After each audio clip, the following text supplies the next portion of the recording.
ছোঁয়া, অনুরাগের ছোঁয়া। এটা আমার একদম ভালো লাগছে না। ডাক্তারবাবু তো আছেন, ওনাকে একবার দেখে দিতে বলো না। এসব তুমি কি বলছো বৌদি? উনি আমার সাথে কথা বলেন বাধ্য হয়ে, ওনাকে আমি আলাদা করে আর কি বলবো? ব্যাস কিছু একটা আমার নামে বলে দিল, হয়ে গেল। নিজে মুখে এসে বলতে পারছে না আমার কাছে। ইগো প্রবলেম না, আর ওর সাথেই আমাকে সবকিছু অ্যাডজাস্ট করে থাকতে হবে। যাকে তুমি এসব কথা ছাড়ো, আমি একদম ঠিক আছি, তুমি আমাকে দাও তো। আচ্ছা আচ্ছা শোনো, একটা কথা, তোমাদের ব্যাপারে আমি আর কি বা বলতে পারি বুঝলে, তবে একটা কথা আমার রাখবে দীপা? হ্যাঁ বলো না। আজ রাতে আর মেঝেতে শো না, তোমার গাটাও খুব ছ্যাঁচড় করছে। তুমি এসব কি বলছো বলো তো? এতক্ষণ রোদের মধ্যে ছিলাম, গরম তো লাগবেই, তো সেই জন্য তোমার হয়তো সেটা মনে হচ্ছে। আমি একদম ঠিক আছি, তুমি আমাকে নিয়ে চিন্তা করো না, বুঝলে? আচ্ছা ঠিক আছে, দাও। কথা রাখবে না তো? এই কথাটা রাখো, ঝাঁটাটা আমাকে দাও, আমি ঝাঁটটা দিই। যা ভালো বুঝে আমার দেখার দরকার নেই, শুনবে না তো আমি কিছু বললে। আরে কি করছেন আপনি? একসাথে এইভাবে কোলের মধ্যে আমাকে দিন। আমি পারবো, এখানে তো দেখছি তোমার অনেক কাজ আছে, যাও গিয়ে কাজগুলো করো। চলো।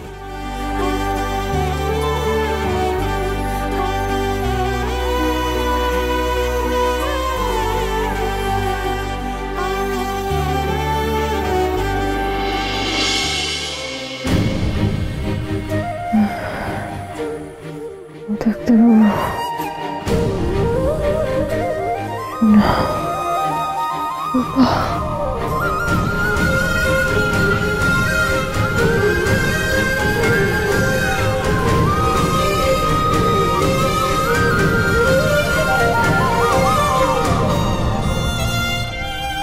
গায়ে তো খুব জ্বর এসছে,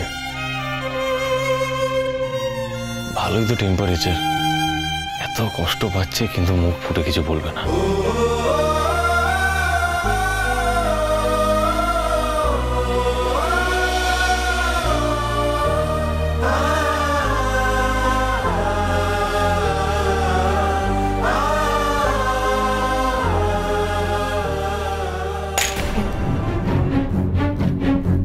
ডাক্তারবাবু আপনি এই অবস্থায়, কি হয়েছে আপনার? লাগেনি তো পায়ে? এটা ঠিক আছে, আসলে ওর না একটু জ্বর এসেছে, কিন্তু মাটিতে শুয়ে থাকলে তো ঠান্ডা লাগবে, আরো শরীর খারাপ হবে। দীপা, তখন কত করে বললাম মাটিতে শুও না।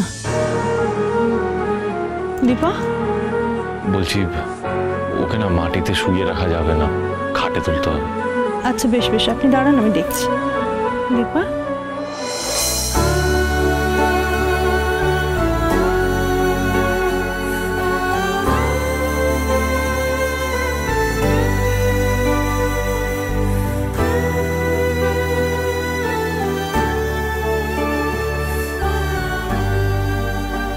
ডাক্তারবাবু জলপট্টি দিলে ভালো হয়। আপনি বসুন, আমি জলপট্টির ব্যবস্থা করে আনি। ঠিক আছে।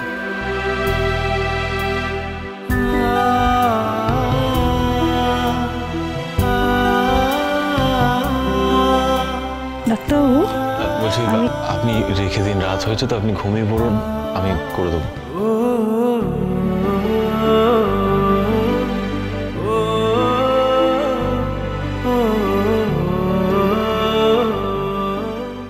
जाने किस मोड़ पे ले आई जिंदगी, जहाँ हम साया भी नहीं,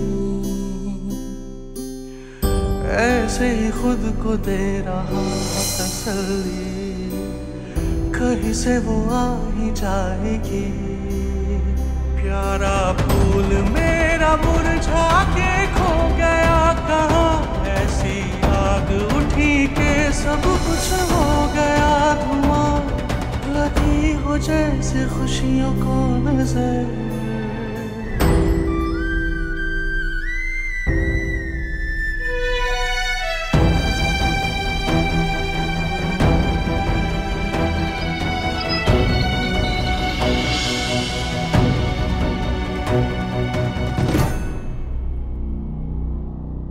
नफरत के असर में, किस्मत के सफर में यादें जान लेती हैं।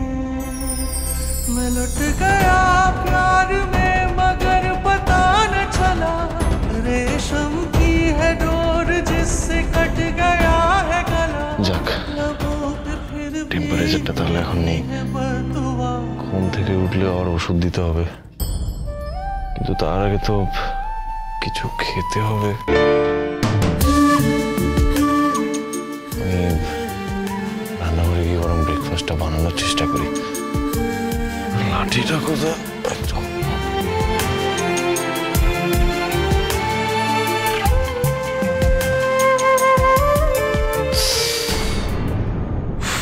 পায়ের ব্যথাটা আবার বেড়েছে।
তারপর ব্রেকফাস্টটা করে নেবে, খালি পেটে ওষুধটা খাওয়া যাবে না।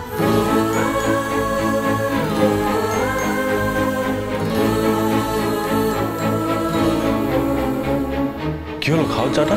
ডাক্তারবাবু, আপনি আমার জন্য? ও দিদি, দীপা দিদি, তুমি বসো, চাটা খাও, আমি দেখছি। দিদি যাই বাবু। আরে দীপা খোল। তো ডাকছে কেন?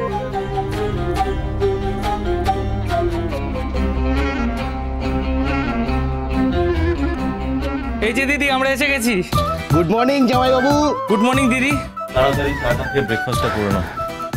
হ্যাঁ রে দীপা, এই চা জল খাবার কি তোর বর করে দিল? কি সুন্দর তোর বর এই সাজিয়ে গুজিয়ে সবকিছু এনে দিয়েছে রে। তোর কি ভাগ্য। ইস, এমনি যদি আমার বরটা হতো না, তাহলে বলতে যেতাম। আমাদের জামাই বাবুর কোনো তুলনাই হবে না। কি সুন্দর বিনা পয়সায় চিকিৎসা করার ব্যবস্থা করলো বলো। শুধু কি তাই, এই ভাঙা পায়ে আমাদের দিদির যত্নের কোনো ত্রুটি উনি রাখছেন না, ভাবতে পারিস? সত্যি। একটু দেখে সে বিয়ে করার পর বউকে এইভাবেই যত্ন করবি। আচ্ছা দীপাদি, আজ কিন্তু পারুলের বিয়ে, তুমি কিন্তু সাজাবে বলেছিলে, মনে আছে তো? হ্যাঁ হ্যাঁ, মনে আছে। তোমরা একদম চিন্তা করো না, আমি ঠিক সময় মতো চলে যাব। আর তোমরা কিন্তু তাড়াতাড়ি চলে এসো। একটা কথা ছিল রে দীপা, জামাই তো কদিন হলো এসেছে, তা আমাদের আগেই বলা উচিত ছিল, কিন্তু বলা হয়ে ওঠেনি। জামাইকে কিন্তু নিয়ে যাবি বিয়ে বাড়িতে। কি গো জামাই, যাবে তো? কিছু মনে করবেন না, আমার যাওয়া হবে না, আমি পারবো না।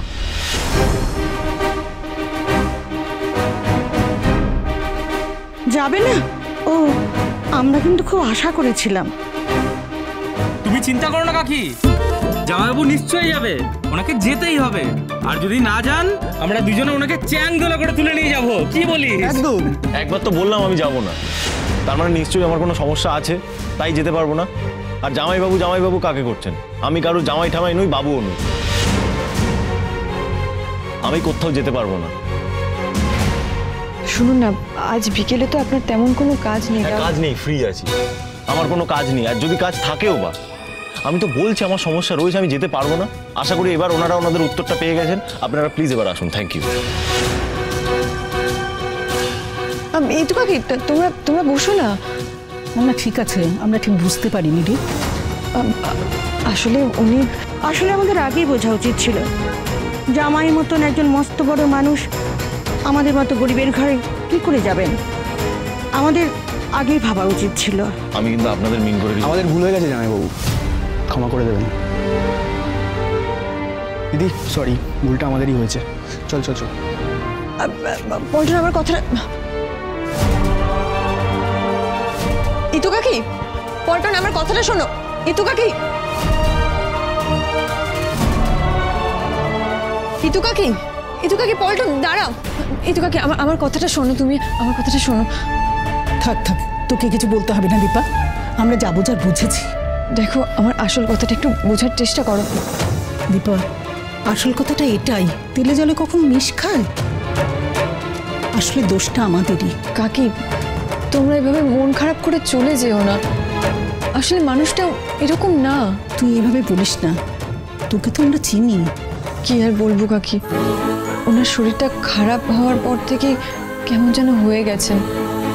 আসলে মানুষটা একটু গুরু গম্ভীর, কিন্তু বিশ্বাস করো উনি একদম আলাদা ধাঁচের মানুষ, শুধু মিশতে একটু সময় লাগে। সে হোক, তবে আমাদেরও উচিত হয়নি ওনার সঙ্গে এইভাবে হাসি ঠাট্টা করা।